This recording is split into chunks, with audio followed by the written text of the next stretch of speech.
Après la conférence de presse de Florentino Pérez hier, beaucoup ont compris qu'un nouveau chapitre politique venait peut-être de commencer au Real Madrid. Mais étonnamment, la plus grosse information de cette conférence n'était pas l'annonce des élections anticipées. Le moment réellement marquant est arrivé quelques minutes plus tard, lorsque Florentino a lancé une attaque publique envers un homme que plusieurs médias espagnols considèrent déjà comme le futur président du Real Madrid après lui. Cet homme, c'est Enrique Riquelme. À un moment de la conférence, Florentino a ironisé en disant que ce monsieur avec l'accent sud-américain vienne se présenter. Puis il a immédiatement corrigé « mexicain ». Pour beaucoup de supporters internationaux, cette phrase ressemblait à une simple blague maladroite. Mais en Espagne, tout le monde a compris la cible. Car Enrique Riquelme est aujourd'hui l'un des seuls profils capables de remplir toutes les conditions nécessaires pour briguer la présidence du Real Madrid. Et selon plusieurs sources espagnoles, cela fait déjà des années qu'il prépare discrètement un projet autour du club. Mais alors, qui est réellement Enrique Riquelme? Né à Cox, dans la province d'Alicante, Riquelme est parfois associé au football argentin à cause de son nom de famille, certains pensant même à un lien avec Juan Román Riquelme. Pourtant, il n'existe absolument aucune relation entre eux. Aujourd'hui âgé de 37 ans, Enrique possède déjà plus de 20 années d'ancienneté comme socio du Real Madrid. Et ce détail est essentiel, car les statuts du club imposent un minimum de 20 ans d'adhésion pour pouvoir se présenter à la présidence. Son histoire familiale est également profondément liée au madridisme. Son père a occupé un poste au sein du conseil d'administration du club durant l'époque de Ramón Calderón. En clair, Enrique Riquelme ne débarque pas de nulle part. Il vient directement des cercles historiques du Real Madrid. Mais la vraie raison pour laquelle son nom fait autant parler aujourd'hui, c'est évidemment sa puissance financière. Riquelme est le président de Cox Energy, une entreprise devenue un acteur majeur dans le domaine des énergies renouvelables. Son parcours est très différent de celui des dirigeants classiques du football espagnol. Très jeune, il s'installe au Panama où il travaille sur plusieurs projets d'infrastructures liés au canal de Panama. C'est là qu'il construit ses premiers investissements importants avant de se lancer dans l'énergie solaire. À partir de ce moment, sa croissance devient impressionnante. Mexique, Colombie, Chili, Panama, Espagne, Portugal, États-Unis, Moyen-Orient, en seulement quelques années, Cox Energy devient un groupe énergétique international pesant plusieurs milliards. Dans le monde des affaires, certains le surnomment même le roi du soleil. Ces dernières années, son ascension a encore accéléré. Il a notamment tenté de reprendre plusieurs actifs d'Abengoa, l'un des géants historiques de l'ingénierie espagnole. Rien que cette opération a montré à quel point ses ambitions étaient énormes. Puis récemment, son entreprise a réalisé l'un des plus gros accords énergétiques d'Amérique latine en rachetant Iberdrola Mexico pour près de 6 milliards d'euros. Après cela, les médias espagnols ont commencé à le considérer non plus comme un simple jeune entrepreneur, mais comme une figure majeure du monde économique espagnol.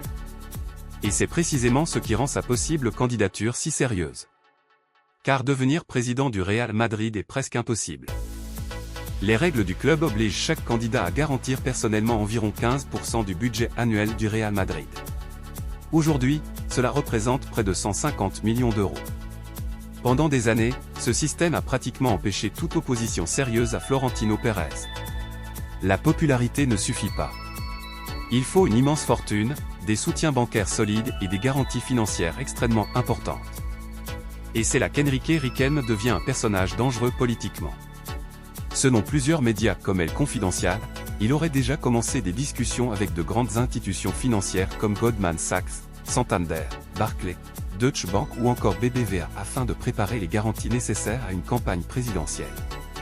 Le simple fait qu'il travaille avec ce type d'institution montre qu'il évolue désormais au plus haut niveau de la finance internationale.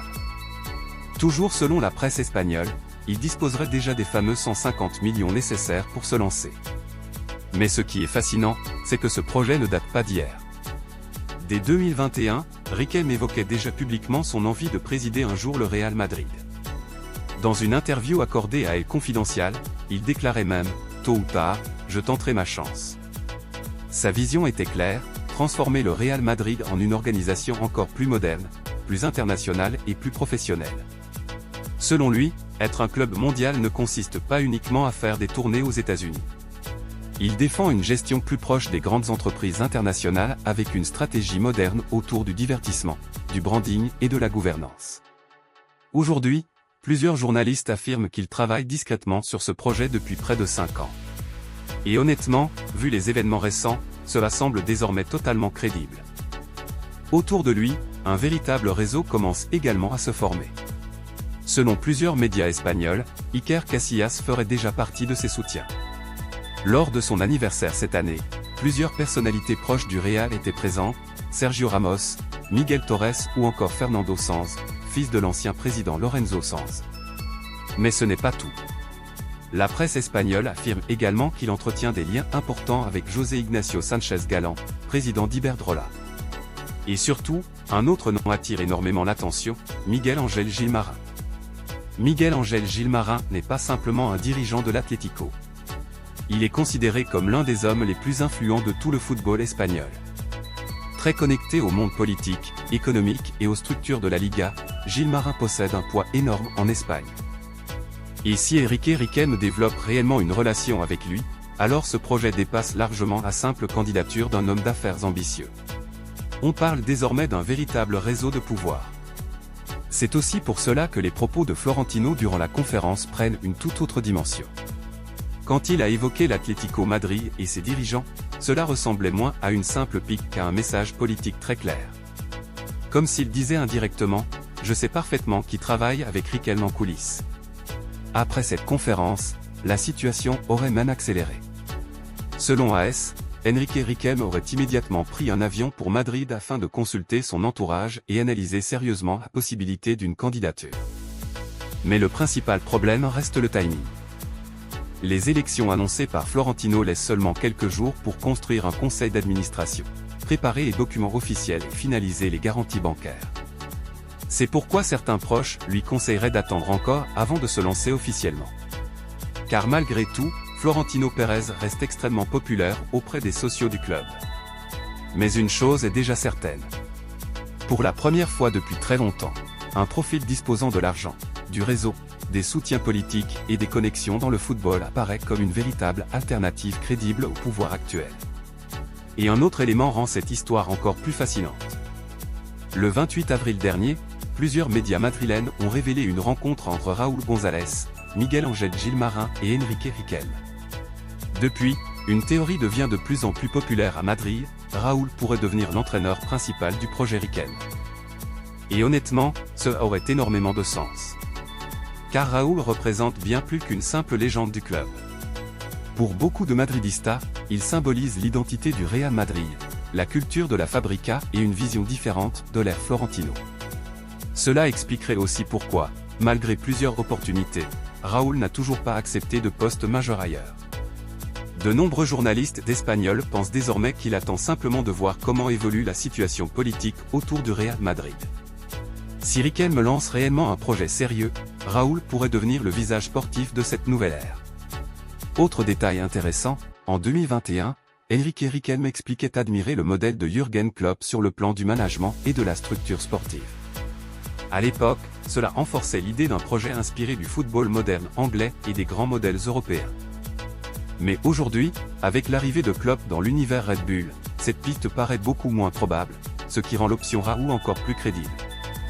Et quand on assemble toutes les pièces du puzzle, le scénario devient passionnant. Un projet politique préparé depuis plusieurs années. Des soutiens dans le madridisme. Des connexions économiques puissantes. Des liens avec des figures majeures du football espagnol. Des garanties bancaires déjà prêtes. Et peut-être même un projet sportif autour de Raúl. Pour la première fois depuis très longtemps, les médias madrilènes parlent ouvertement d'une véritable alternative à Florentino Pérez au Real Madrid. Et vous, pensez-vous qu'Enrique Riquelme puisse réellement devenir le prochain président du Real Madrid après Florentino? Dites-moi votre avis en commentaire. Et bien sûr, n'oubliez pas de liker, de vous abonner à Madridista TV et d'activer la cloche pour ne rien manquer des prochaines actualités autour du Real Madrid. À très bientôt les Madridistas.